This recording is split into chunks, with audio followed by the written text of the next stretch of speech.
Clarification lang VP dun sa pag-uwi niyo po sa Pilipinas, yung mga nabanggit niyo po to kanina in terms of gastos. Opo.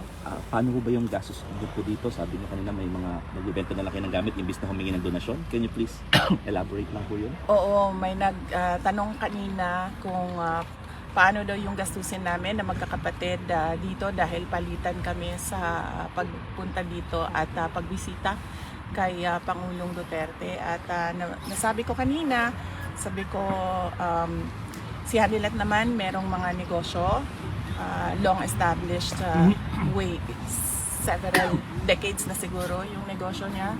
At ako naman may trabaho, may other income din ako. Yung mga kapatid ko may mga trabaho din, may mga sweldo.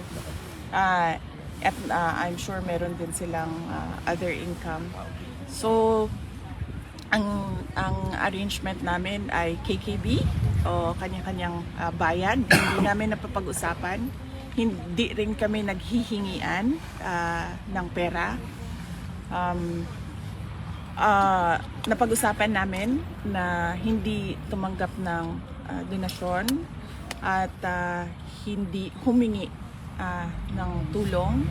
So kung kailangan man na mag-dispose ng mga kagamitan para masuportahan yung mga pangangailangan sa pera, ay yun ang gagawin namin.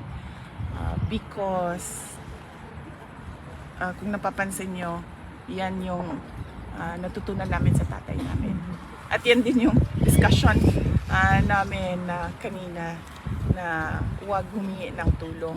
But yun yung prinsipyo niya, pero hindi yun yung makakatulong sa kanya sa loob. Kasi sa loob, kailangan mo sabihin kung ano yung mga pangangailangan mo at ano yung nararamdaman mo, yung mga ganon.